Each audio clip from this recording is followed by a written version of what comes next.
Assalamualaikum warahmatullahi wabarakatuh. Shalom, Om Swastiastu, Namo Buddhaya, salam kebajikan. Yang saya hormati Ibu Yudi Aryana, SHMH, selaku dosen pengampu mata kuliah Pendidikan Pancasila.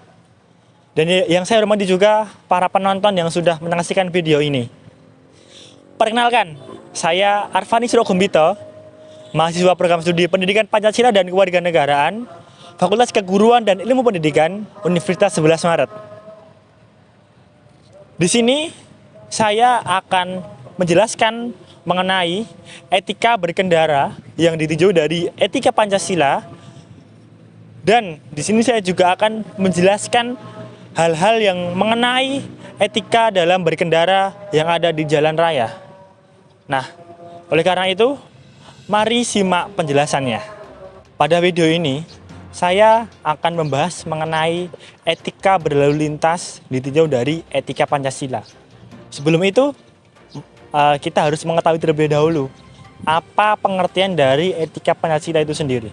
Nah, etika Pancasila adalah refleksi kritis untuk merumuskan prinsip-prinsip kelayakan ataupun kebaikan di dalam kehidupan berbangsa dan bernegara, ataupun kehidupan di masyarakat. Nah, prinsip-prinsip tersebut berdasarkan arti ataupun isi dari Pancasila, dari sila-sila di Pancasila.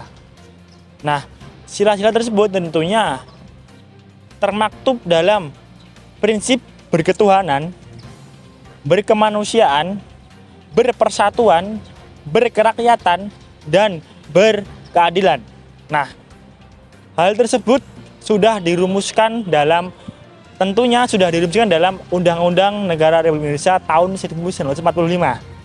Jadi itu adalah pengertian dari etika Pancasila. Nah, jadi hal tersebut adalah penjelasan mengenai etika Pancasila. Jadi, saat berkendara kita harus senantiasa menaati peraturan yang sudah dibuat oleh pemerintah. Taat kepada aturan juga termasuk dalam etika Pancasila. Jadi, kalau dihubungkan, etika Pancasila saat berkendara adalah bagaimana kita saat mengambil keputusan. Tentunya keputusan tersebut terjadi saat kita berada di lalu lintas. Apakah keputusan tersebut sesuai dengan undang-undang, dan apakah dia keputusan tersebut sesuai dengan dasar-dasar Pancasila. Menaati rambu-rambu lalu lintas dan mengikuti peraturan-peraturan yang sudah dibuat pemerintah saat kita berkendara, hal tersebut sudah termasuk kepada implementasi Pancasila saat kita berkendara. Nah, tapi hal tersebut dinilai sudah gampang. Akan tetapi, senyatanya masih banyak pelanggaran-pelanggaran yang dilakukan oleh para pengendara di jalan raya.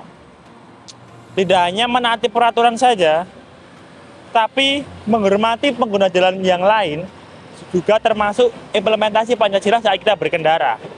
Hal tersebut sesuai dengan sila kedua, yaitu kemanusiaan yang adil dan beradab. Kita harus beradab dan adil kepada pengguna jalan yang lain, dengan contoh menghormati pengguna jalan yang lain, seperti itu. Akan tetapi, faktanya masih banyak orang-orang yang masih bertengkar di jalan. Padahal yang ditengkarkan itu adalah hal-hal yang sepele. Contoh saja adalah ada seorang pengendara yang menyalip pengguna jalan yang lain dengan kecepatan yang tinggi. Hal tersebut seringkali menjadi permasalahan sampai-sampai para pengguna jalan bertengkar di jalan. Sebetulnya hal tersebut bisa diatasi dengan menanamkan sifat ke diri kita sendiri. Kita harus menghormati pengguna jalan yang lain dengan cara tidak ugal-ugalan di jalan, dan kita harus selalu menaati rambu-rambu lalu lintas. Nah, contoh dari hal tersebut adalah kita menggunakan helm. Penggunaan helm tersebut juga bermanfaat bagi kita sendiri. Tetapi mirisnya, penggunaan helm masih sangat rendah. Dan banyak orang yang beranggapan bahwa penggunaan helm itu hanya untuk saat perjalanan yang jauh. dan mereka tidak menggunakan helm saat perjalanan yang dekat-dekat. Hal tersebut seharusnya harus kita revisi dan harus kita tanamkan bahwa penggunaan helm sangat penting bagi pengendara. Selanjutnya ada pelanggaran yang cukup marak terjadi juga, yaitu menerobos lampu merah. Nah, sebenarnya lampu merah ini adalah sebuah rambu-rambu yang diciptakan untuk mengatur tata kelola lalu lintas. Seandainya lalu lintas berjalan lancar, maka para pengguna jalan yang lain juga akan merasakan akibatnya.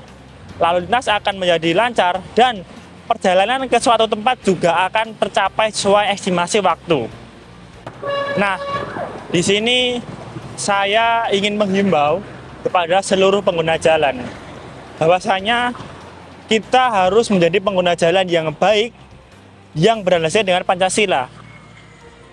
Etika Pancasila di sini adalah kita harus senantiasa menaati peraturan dan menaati rambu-rambu lalu lintas yang ada. Hal tersebut sebagai cerminan bahwasanya masyarakat telah mengimplementasikan Pancasila saat berkendara. Selanjutnya, kita harus taat kepada hukum yang tadi sudah saya jelaskan.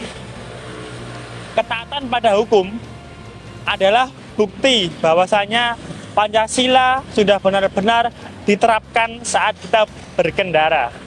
Nah, selanjutnya saya di sini ingin membicarakan mengenai dampak yang terjadi saat kita ada di lalu lintas. Jadi, dampak tersebut bisa berdampak ketika kita taat lalu lintas dan ketika kita tidak taat lalu lintas.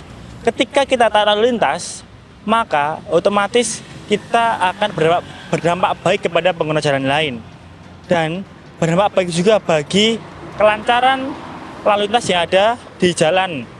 Selanjutnya, ketika kita tidak menaati lalu lintas dan kita tidak menghargai orang lain, menghargai pengguna jalan lain, maka hal tersebut juga akan berdampak buruk bagi kelancaran lalu lintas dan bagi pengguna jalan yang lain. Lalu lintas akan terjadi kekacauan, baik itu kekacauan yang kecil maupun kekacauan yang besar. Dan orang lain mungkin akan terancam keselamatannya bila kita tidak taat pada lalu lintas. Seperti itu.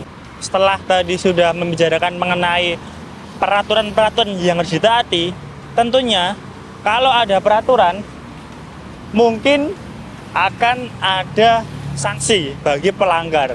Nah, padahal sanksi yang sudah ada di negara kita mengenai lalu lintas sebenarnya sudah cukup baik dan sudah cukup membuat jera para pengguna jalan. Nah, tetapi faktanya masih banyak sekali pelanggaran-pelanggaran yang dilakukan oleh para pengguna jalan. Nah, tapi hukum tersebut harus ditegakkan benar-benar oleh para penegak hukum. Jangan sampai para penegak hukum lalai dan kurang maksimal dalam bekerja, sehingga lalu lintas tidak berjalan dengan lancar hanya karena ulah para penegak hukum. Dan di situ Pancasila benar-benar tidak diterapkan seandainya hukum lalu lintas merosot. Nah, mungkin semua itu adalah penjelasan mengenai etika Pancasila saat kita berkendara dan etika Pancasila saat kita berlalu lintas. Mungkin cukup sekian penjelasan dari saya. Bila ada kata-kata yang salah dan mungkin kurang tepat, saya meminta maaf sebesar-besarnya. Terima kasih. Wassalamualaikum warahmatullahi wabarakatuh.